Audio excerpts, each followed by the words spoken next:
Oui, donc les amis, bonjour. Alors aujourd'hui, mon intervention consiste à être une sorte de lettre ouverte à Monsieur Zemmour principalement, hein, mais aussi à des gens comme Marine Le Pen, Marion Maréchal Le Pen, Monsieur Poisson, Monsieur Philippot et même Monsieur De Villiers. D'ailleurs, j'ai mis la liste derrière, hein, vous pouvez voir leur nom. Alors, oui, donc, Monsieur Zemmour, je fais une deuxième tentative à l'endroit de votre personne, car la première, alors que la vidéo avait eu un grand succès, j'ai fait 30 000 vues en 2, 3 heures sur YouTube, elle a été censurée, hein, par les modérateurs, ce qui est bien regrettable quand on sait que sur YouTube, vous avez des gens comme Madame Alice Coffin qui appelle à la disparition de la moitié de l'humanité, n'est pas censurée, elle, hein. Donc je refais une tentative en choisissant bien mes mots, car je ne suis ni antisémite ni haineux, mais je suis passionné par la vérité et je voudrais donc vous rappeler certaines choses, à vous en particulier, Monsieur Zemmour, mais aussi aux autres qui va la guerre mieux que vous. Alors, en effet, Monsieur Zemmour, je pense que, eh bien, vous êtes malhonnête, hein. Alors, je parle sur le plan intellectuel et spirituel. Sur le plan financier, c'est pas le débat et ça ne m'intéresse pas. Sur le plan intellectuel, vous êtes malhonnête pour certains points que je vais donc vous rappeler. Alors, commençons par le commencement, si vous le voulez bien. Donc, vous savez quand même que la République française actuelle est illégitime. Elle vient de ce qu'on nomme à tort la Révolution française, qui en réalité a été un coup d'État organisé par la franc-maçonnerie, hein, un coup jacobin en 1793. Soit d'ailleurs que Robespierre, Saint-Just, Marat avaient refusé l'appel au peuple qui avait été demandé par les Girondins parce qu'ils savaient très bien que l'immense majorité des Français auraient voté contre l'exécution de Louis XVI. Donc cette République est illégitime, elle vient du coup d'État jacobin. L'acte de naissance même de la République, chose qui est reconnue entre-temps par les francs-maçons eux-mêmes, et là, je pense à Vincent Peillon, par exemple, l'ancien ministre, l'acte de naissance de la République et la destruction complète de la Sainte Église catholique, hein. Donc, premier constat, on ne peut pas lutter contre le système, hein, avec les armes que nous donne le système. Lutter contre la République dans un cadre républicain, c'est un peu comme si on se battait, on acceptait de se battre contre le diable en lui laissant le choix des armes. Donc c'est déjà une première malhonnêteté de votre part, hein. Vous devriez savoir qu'il faut, quand on veut vraiment défendre la France, il faut rejeter ce système illégitime, donc abolir la République complètement pour aller vers un autre système radicalement nouveau et notamment le retour à la monarchie catholique. Donc, première tricherie de votre part, Monsieur Zemmour, hein, puisque un système n'est pas fait pour se détruire et on ne démolira pas le système dont le but est le génocide culturel des Français avec des armes que ce système nous offre. C'est une vérité de la palisse. Première chose, donc, le but de cette République est le génocide culturel donc du catholicisme en France, hein, chose qui est déjà bien avancée. Or, Monsieur Zemmour, la moindre des choses, quand on veut lutter contre ce génocide, hein, eh bien, c'est d'être chrétien soi-même. Or, Monsieur Zemmour, vous n'êtes pas chrétien, vous êtes juif. Les juifs, les bouddhistes, les musulmans, les shintoïstes, par définition, vous pensez que Jésus-Christ n'est pas le Messie d'Israël, n'est pas le Fils de Dieu, hein, n'est pas le Sauveur universel, mais est une sorte de dingo qui se prend pour le Fils de Dieu et le Messie d'Israël. Donc, sachant que la France, l'éternelle, repose sur la reconnaissance du Messie, hein, la fille aînée de l'Église, avec le baptême de Clovis en 496, le ciment de la France éternelle que vous faites semblant de défendre, c'est Jésus-Christ, Messie d'Israël. Or, vous êtes juif et pour vous, Jésus-Christ n'est pas le Messie, mais un dingo qui se prend pour le Messie, ou un philosophe, enfin peu importe. En tout cas, c'est un charlatan, quoi. Donc, Premier gros paradoxe insurmontable, Monsieur Zemmour. Le deuxième paradoxe, c'est que euh, au début, vous avez réussi à vous faire connaître avec votre combat, soi-disant, contre l'avortement. Hein. Soit dit en passant, les merdias français permettent toujours à des gens qui ne sont pas chrétiens de se battre un peu contre la culture de mort. Vous étiez le seul au Figaro à pouvoir dire que l'avortement était un meurtre. Et ça, c'est pas un hasard parce que ceux qui ne sont pas chrétiens ne représente aucun danger pour la dictature. C'est pour ça que la dictature s'emploie à mettre des gens complètement inoffensifs. Moi, je me souviens même, il y avait une trentaine d'années, mais ils avaient poussé la bêtise à nous faire croire que Elisabeth Lévy, la journaliste, était contre le politiquement correct. Enfin, voilà. Donc, la dictature ne prend aucun risque. Elle vous a permis de faire semblant d'être contre l'avortement en écrivant des articles sur le Figaro. C'est grâce à ça que vous avez été connu. Hein. Sinon, vous seriez resté complètement inconnu. Alors, M. Zemmour, donc, vous avez fait votre fonds de commerce avec soi-disant votre combat contre l'avortement, plus tard contre le mariage contre nature. Et voilà que deux jours avant le premier tour des présidentielles, vous retournez votre veste et vous dites je ne touche pas à la loi Veil, donc vous êtes pour l'avortement. Je ne touche pas à la loi Taubira, donc vous êtes pour le mariage contre Dieu et nature homosexuel.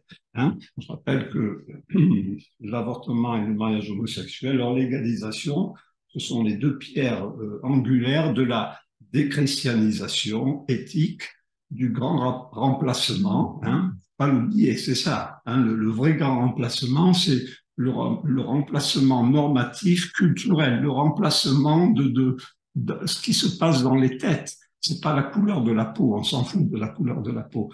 Hein. Donc ça, c'est, à mon avis, extrêmement malhonnête de votre part. Hein. Au dernier moment, vous trahissez des millions de gens et vous dites je ne touche pas à la loi Veil et à la loi Taubira. Donc, c'est une grande malhonnêteté, M. Zemmour, vous êtes malhonnête. Hein.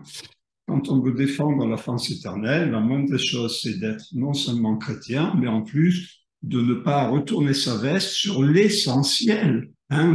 L'avortement et le mariage homosexuel, c'est l'essentiel de la culture de mort. Hein. Donc voilà, deux énormes tricheries. Ça, M. Zemmour, c'est impardonnable. Et en outre, M. Zemmour, je voudrais vous rappeler que les Arabes, les musulmans, les migrants arrivent dans un pays qui est depuis belle lurette déjà déchristianisé. Hein. Avec les lois d'infamie contre Dieu et nature, c'est pas de la faute des Arabes et des migrants. Hein. Voilà, c'est la faute de 230 ans de lavage de cerveau maçonnique, ok, de toute la clique du politiquement correct, voilà, et des lâches et de ceux qui magouillent un petit peu comme vous. Donc c'est un petit peu l'histoire du pompier pyromane. Hein, voilà. Alors, donc ça, c'est pour vous, Monsieur Zemmour, mais je suis sidéré de voir que les Français se sont laissés abrutir au point de ne pas voir des choses qui sont évidentes. Hein. Alors, quant aux autres qui sont derrière, hein, Marine Le Pen, Marion Le Pen, bon, Marine Le Pen, elle s'est écrasée, elle a nommé des types comme Philippot, comme lieutenant, elle a trahi son père, elle est pour l'avortement, etc. depuis bien longtemps, je pense que c'est même pas la peine d'en parler. Un cas un petit peu plus décevant, c'est Marion Maréchal Le Pen qui s'est ralliée à vous. Donc Marion Maréchal Le Pen, je dois dire, même moi, elle avait failli m'arnaquer au début et finalement a retourné sa veste au dernier moment pour se mettre avec vous, donc un non-chrétien qui pense que le Christ est un charlatan et qui est pour, au dernier moment, se mettre pour l'avortement et pour le mariage contre Dieu et nature. Donc Marion Maréchal Le Pen, zéro. Elle aussi, à sa façon, elle est malhonnête. Hein. Elle a renié son combat pour des motifs de carrière politicienne. Hein. Je rappelle que vous n'êtes pas chrétien, mais ça fait rien, je le dis s'il y en a qui nous écoutent. Le catéchisme de la Sainte Église catholique est clair. On ne peut pas aller avec le mal dans un compromis tactique en espérant que de cela sorte plus tard dans le futur un bien. C'est clairement condamné par le catéchisme. Donc ceux qui disent oui, mais Zemmour après tout, ou Le Pen ou ci ou ça, ils sont mieux que Macron, non, on ne peut pas tenir ce genre de raisonnement. Hein. D'autant plus que les faux rebelles comme vous tous, quelque part, vous jouez le rôle de soupape de sécurité. Il y a certaines personnes qui se reconnaissent en vous et vous empêchez qu'il y ait l'avènement d'une vraie révolution nationale et de la chute du système républicain illégitime. Donc, en réalité, vous entretenez ce rôle de soupape de sécurité, le système que vous faites semblant de combattre. C'est ça ce que vous faites, M. Zemmour et toute la clique. Hein. Donc, Marion Maréchal Le Pen qui se rallie à vous, M. Poisson aussi, bon, Philippot, dès le début pour l'avortement, pour le mariage homosexuel, Philippot qui, soi-disant, a lutté contre la vaccination, hein. Mais il a oublié de dire l'essentiel, c'est que, pardon, il a oublié de dire l'essentiel, c'est que le problème pour les catholiques, c'est que le vaccin utilise non pas directement, mais a un lien avec, dans le cas de la fabrication donc, du vaccin, il y a un lien avec donc les cellules souches humaines, des lignées de cellules souches humaines embryonnaires, et ça, pour un catholique, c'est intolérable. Hein. Je ne dis pas qu'il y a des cellules souches directement dans le vaccin, mais ces cellules sont utilisées au niveau du support à partir duquel on développe les vecteurs contre le virus. Donc, il y a un lien. Il y a au moins eu une personne avortée dans le cadre de donc un enfant à naître tué, même s'il n'a pas été tué exprès pour ça, c'est fait à partir d'au moins un embryon tué. Hein. Donc ça, c'est inadmissible. Philippot ne l'a pas dit. Donc là aussi, la dictature a permis à Philippot d'être le meneur anti-vaccin,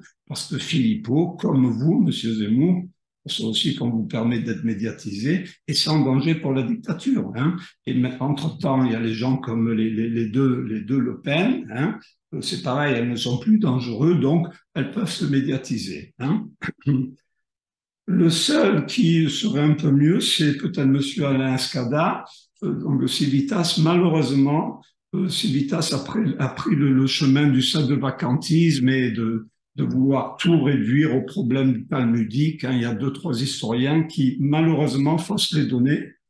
Et donc, Civitas, alors qu'il aurait pu être un parti honnête, il est un parti honnête, mais alors qu'il aurait pu, je dirais, aspirer à une certaine grandeur, tout seul s'est fait harakiri et s'est condamné par son sadovacantisme et sa simplification de mettre tout sur le dos du Talmud à rester une peau de chagrin. C'est bien dommage parce qu'il y avait un potentiel. Hein. Enfin, c'est ainsi. Enfin bon, même si Vitas, hein, la solution, c'est pas un parti politique, c'est le retour à la monarchie. Donc voilà un petit peu où on en est. Hein. Et je rajouterai aussi Monsieur de Villiers également. Monsieur de Villiers qui s'est rallié à vous, Monsieur Zemmour. Hein. Monsieur de Villiers, quand même, c'était quand même une déception parce que dans ma jeunesse, j'avais cru un petit peu à de Villiers. Donc voilà un petit peu où nous mène le combat dans le cadre de la République. Hein. C'est un combat qui, intrinsèquement, permet à des gens malhonnêtes intellectuellement, là, hein, je dis bien, pas que vous êtes malhonnête dans votre vie, ça j'en sais rien, mais en tout cas de tromper les gens, hein, de faire semblant de vouloir sauver la France éternelle qui repose sur la reconnaissance de Jésus-Christ comme Messie, tout en pensant que le Christ est un charlatan, qui repose sur le combat contre la culture de mort, donc les deux lois qui forment la pierre angulaire de la culture de mort, avortement, mariage gay, eh bien finalement vous êtes pour, vous ne touchez pas à la loi Veil, vous ne touchez pas à la loi Taubira. Donc voilà, ça c'est de la tricherie, hein, Monsieur Zemmour. Et il faut bien que de temps en temps, une personne vous le dise. Car malheureusement, en France, on est atteint d'une lâcheté incroyable. Je vois bien les revues soi-disant de résistance, je ne vais pas les nommer, bon, mais enfin, dès qu'on fait un article contre vous, on n'est pas publié, il ne faut pas toucher à Philippot, il ne faut pas toucher à Le Pen, il ne faut pas toucher à Zemmour, alors c'est bouffon, critique Macron. Ok, bon, mais Macron, c'est un pion, on s'en fout de Macron. C'est pas critiquer Macron, c'est pas faire de la résistance. Hein. Macron est un petit pion interchangeable, il est ni pire ni mieux que les autres, comme Hollande, comme tous les autres, Sarkozy, etc. Hein. Macron rien fait du tout. Hollande non plus. On dit parfois Hollande, François Hollande, c'est le mariage homosexuel. Mais bien sûr que non. Il serait quand même passé. De même que Simone Veil, c'est pas l'avortement. Ça a été un pion sans Simone Veil. L'avortement serait passé 2 ans après, peut-être. Il serait passé comme dans tous les autres pays. Hein. Donc tout ça, ce sont des pions interchangeables. Hein, on le sait. Mais comme vous-même, comme vous, les faux rebelles, vous êtes peut-être encore pire que des types comme Macron. Au moins Macron le sait, c'est un petit pion arriviste. Il aurait été sans doute un très bon pétainiste dans un autre temps. Enfin, peut-être pas, mais peut-être. Il aurait été un très bon cadre soviétique en URSS. Si le hasard de la vie avait voulu le faire naître en URSS sous Staline, bon, ben, ce sont des gens brillants, arrivistes, ils s'adaptent. Alors, un coup, ils sont à droite, extrême droite, fascistes, communistes, politiquement corrects, peu importe. Ce sont des gens qui s'adaptent. Hein. Voilà. Donc, mais Macron n'est pas pire que les autres. Il n'a rien fait du tout. C'est un élément interchangeable aux ordres du système, comme tout le monde. Hein. Donc, c'est peut-être vous, les faux rebelles. Moi, j'ai plus de dégoût pour les gens comme vous, comme Le Pen, Philippot, Poisson, etc., vous qui faites semblant de défendre le système, qui en fait, en jouant ce rôle de soupape de sécurité dont je viens de parler, pérennisez le système que vous faites semblant de défendre. Voilà, donc tout ça, c'est honteux, hein, M. Zemmour. Donc, vous êtes malhonnête, mais vous n'êtes pas le seul. Il y a toute la clique derrière, comme vous, Marine Le Pen, Marion Le Pen, M. Poisson, Philippot, De Villiers, etc. Hein, voilà. Donc, toutes ces revues qui sont censées défendre la France éternelle, eh bien, en fait, moi, je constate que elles sont aussi abominables. Hein. On a, à part dire des banalités de vomir sur Macron ou sur le pape, dès qu'on fait un article un petit peu je dirais, un petit peu intelligent et susceptible d'appuyer là où ça fait mal contre des gens malhonnêtes comme vous, Monsieur Zemmour, Philippot, etc., eh bien, on n'est pas publié. Hein. Donc, c'est ça le problème. Alors, mes chers amis, pour ceux qui ont écouté, hein, bien, déjà, n'allez pas voter. Aucun système n'est fait pour s'auto-détruire. Il faut refuser de voter en espérant le retour du roi ou une révolution nationale. Hein. Écoutez, même si c'est une utopie, mourons au moins la tête haute. Voilà quel est mon message aujourd'hui, au-delà de vous dire vos quatre vérités là, hein, à toute la clique. Hein, vous, Monsieur Zemmour et tous les autres. Voilà. À bientôt, mes chers amis.